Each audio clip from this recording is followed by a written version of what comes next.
Good morning, students. In today's video, we will study about factorize by splitting middle term. We have already studied this topic in previous two videos. So this is the third video which I am making on this topic.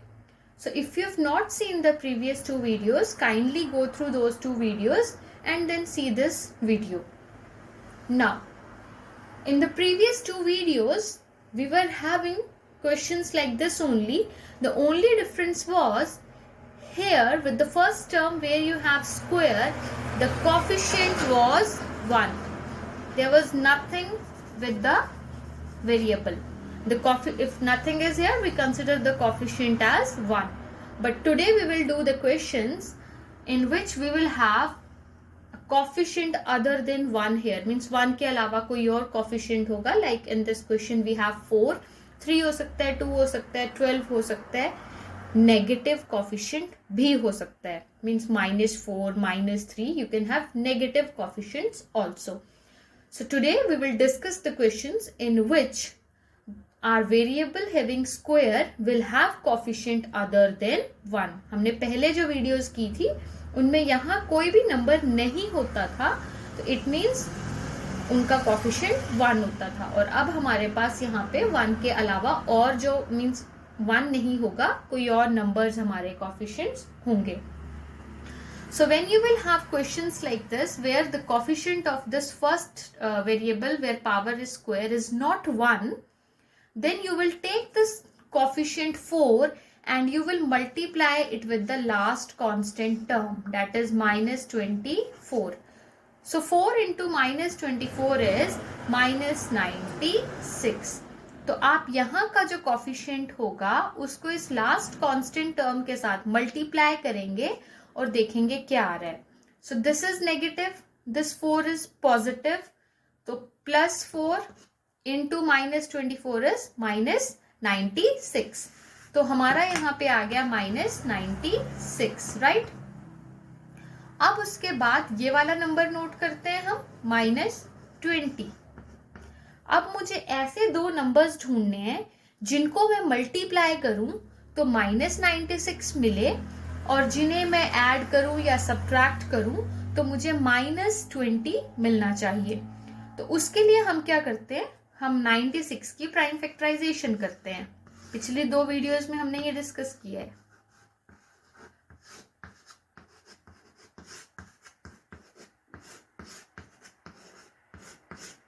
So this is the prime factorization of 96. अब हम यहां से देखेंगे कि हम कौन कौन से नंबर्स का क्या कॉम्बिनेशन उठाएं कि मेरे पास -96 आए मल्टीप्लाई करके और -20 आए ऐड या सब्ट्रैक्ट करके. तो अब अगर सपोज मैं ले लेती हूँ, इन्हें इकट्ठा कर देते हैं. 2 2 4, 4 2 8, 8 2 16. ये हमने ये सारे ले लिए. 2 2 4, 4 2 8, 8 2 16. यहाँ तक मैंने उठा लिया 16 और ये बना 6. तो 16 और 6 को प्लस या माइनस करके मेरे पास -20 नहीं आएगा. So this I am leaving, ये नहीं लेंगे हम, कोई और कॉम्बिनेशन ट्राई करेंगे. तो अब हम इतने ही 2 ले लेते हैं. 2 2 4, 4 2 8 और 2 2 4, 4 3 12. तो 8 और 12 के कॉम्बिनेशन से मुझे 20 मिल सकता है, राइट. बट मुझे तो चाहिए -20. I want -20. तो मैं इस तरह से अगर लिखूंगी 12 + 8 तो मुझे -20 तो नहीं मिलेगा. इट मीन्स अगर मैं -12 और -8 लिख दूं तो मुझे -20 मिल सकता है, राइट. लेकिन जब मैं -12 इंटू -8 करूंगी तो मुझे 96 मिलेगा पॉजिटिव, बिकॉज ये दोनों ही नेगेटिव हैं. -12 इंटू -8 करूंगी तो मुझे मिलेगा positive 96. But I don't want positive 96, I want negative 96. और अगर मुझे यहाँ नेगेटिव चाहिए तो इन दोनों में से नंबर्स में से एक ही कोई नेगेटिव होना चाहिए. अगर दोनों नेगेटिव होंगे तो ये +96 बन जाएगा, बट मुझे प्लस नहीं चाहिए, आई वॉन्ट माइनस. तो इन दोनों में से कोई एक ही नेगेटिव होना चाहिए. पर अगर इन दोनों में से किसी एक को ही नेगेटिव करते हैं, अगर जैसे मैं यहाँ 12 को नेगेटिव और 8 को पॉजिटिव कर देती हूँ, तो आपको यहाँ -20 नहीं मिलेगा, आपको -4 मिलेगा, तो प्रॉब्लम हो जाएगी। और अगर 12 को पॉजिटिव और 8 को नेगेटिव कर दूं तो आपको +4 मिलेगा, जबकि आपको चाहिए -20। इट मीन्स जो मैंने 8 और 12 का कॉम्बिनेशन बनाया वो भी नहीं यहाँ पे वर्क कर रहा है। So we will try something else. तो अब हम क्या करेंगे, हम ऐसा करते हैं, इन 2 का कॉम्बिनेशन कर लेते हैं और इनका करके देख लेते हैं।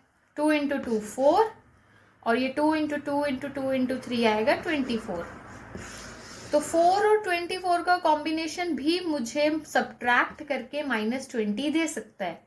मीन्स अगर मैं लिख दूं 24 -4, 24 -4 से क्या मिलेगा, आपको मिलेगा 20, -20 नहीं मिलेगा। तो इट मीन्स मुझे 24 -4 नहीं, मुझे लिखना चाहिए 4 -24, तब मिलेगा आपको -20। और 4 पॉजिटिव रखा है, 24 नेगेटिव रखा है, तो 4 × -24 करेंगे तो -96 भी मिल जाएगा। सो this is the right combination which I want. यहां तक समझ आया? ओके। तो इट मीन्स मैं इस -20 को कैसे स्प्लिट करूंगी, मैं यहां करूंगी 4p -24p, right? So let us start.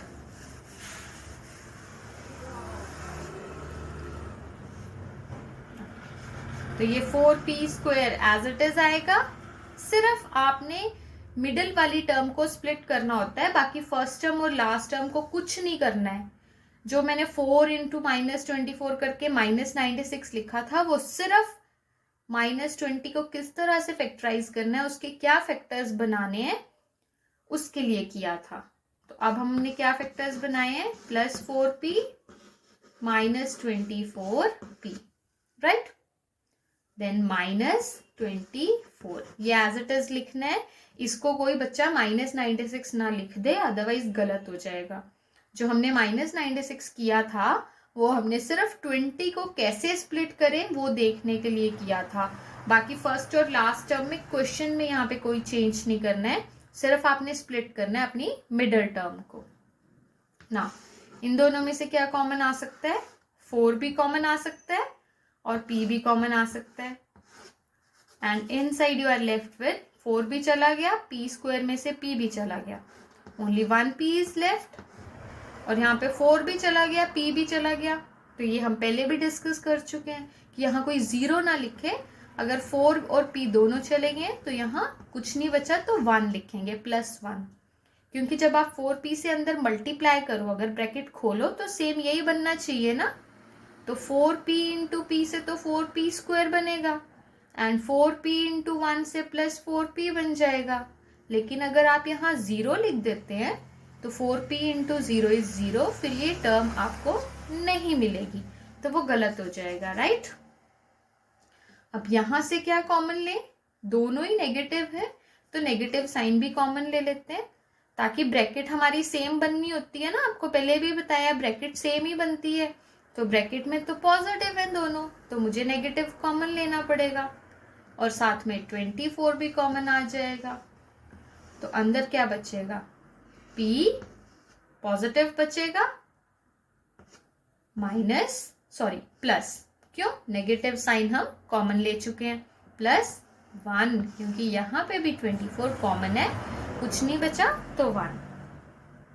अब p+1 और p+1 ब्रैकेट, यहाँ p मैंने यहाँ स्मॉल लिखा है, यहाँ कैपिटल लिखा है बिगनिंग में, तो कैपिटल p ही करते हैं इसको पूरा through out. So this is like this. तो p+1 ब्रैकेट हमने ले ली कॉमन।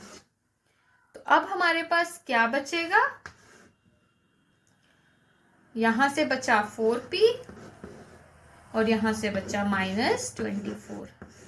अब अगर आप अपनी बुक्स में आंसर चेक करें तो आप देखोगे कि ये आंसर नहीं है, उन्होंने थोड़ा और सॉल्व किया इसको। और वो क्या किया है, जब आप देखते हो कि ये आपकी 2 ब्रैकेट्स बन गई हैं, अब भी अगर इन ब्रैकेट्स में से कुछ कॉमन आ सकता है तो उसको आप कॉमन लेते हैं। लाइक p और 1, इन दोनों में से p और 1 से तो कुछ भी कॉमन नहीं आ सकता, तो ये p plus 1 as it is रहेगा। और यहाँ 4p माइनस 24 में से यहाँ 4 और 24 है, तो 4 कॉमन आ सकता है, राइट। तो ये इस तरह से आ गया। यहाँ मैंने 4 जो है वो कॉमन लेना है, पर ये दोनों प्रोडक्ट में है, तो 4 भी बाहर यहाँ कॉमन जब आएगा ना तो प्रोडक्ट में ही आएगा। यहाँ आपने कोई प्लस माइनस नहीं लगाना है, तो अंदर बचेगा p माइनस 6 बिकॉज 4 6 24। अब ये p प्लस 1 और ये 4 और ये p माइनस 6 तीनों प्रोडक्ट में है, तो 4 बीच में लिखना ठीक नहीं लगेगा। हम तो अगर कोई कांस्टेंट इस तरह से नंबर कोई बाहर आ रहा हो कॉमन, हम उसे बिगनिंग में लिख देते हैं। बट अगर आप इस तरह से बीच में भी रखेंगे तो भी कोई इशू नहीं है, ये भी राइट है। बट जनरली हम क्या करते हैं, जो भी हमारा नंबर अगर कुछ कॉमन आ रहा है तो उसको हम सबसे बिगनिंग में रख लेते हैं, या आप लास्ट में भी रख सकते हो, there is no issue. Clear?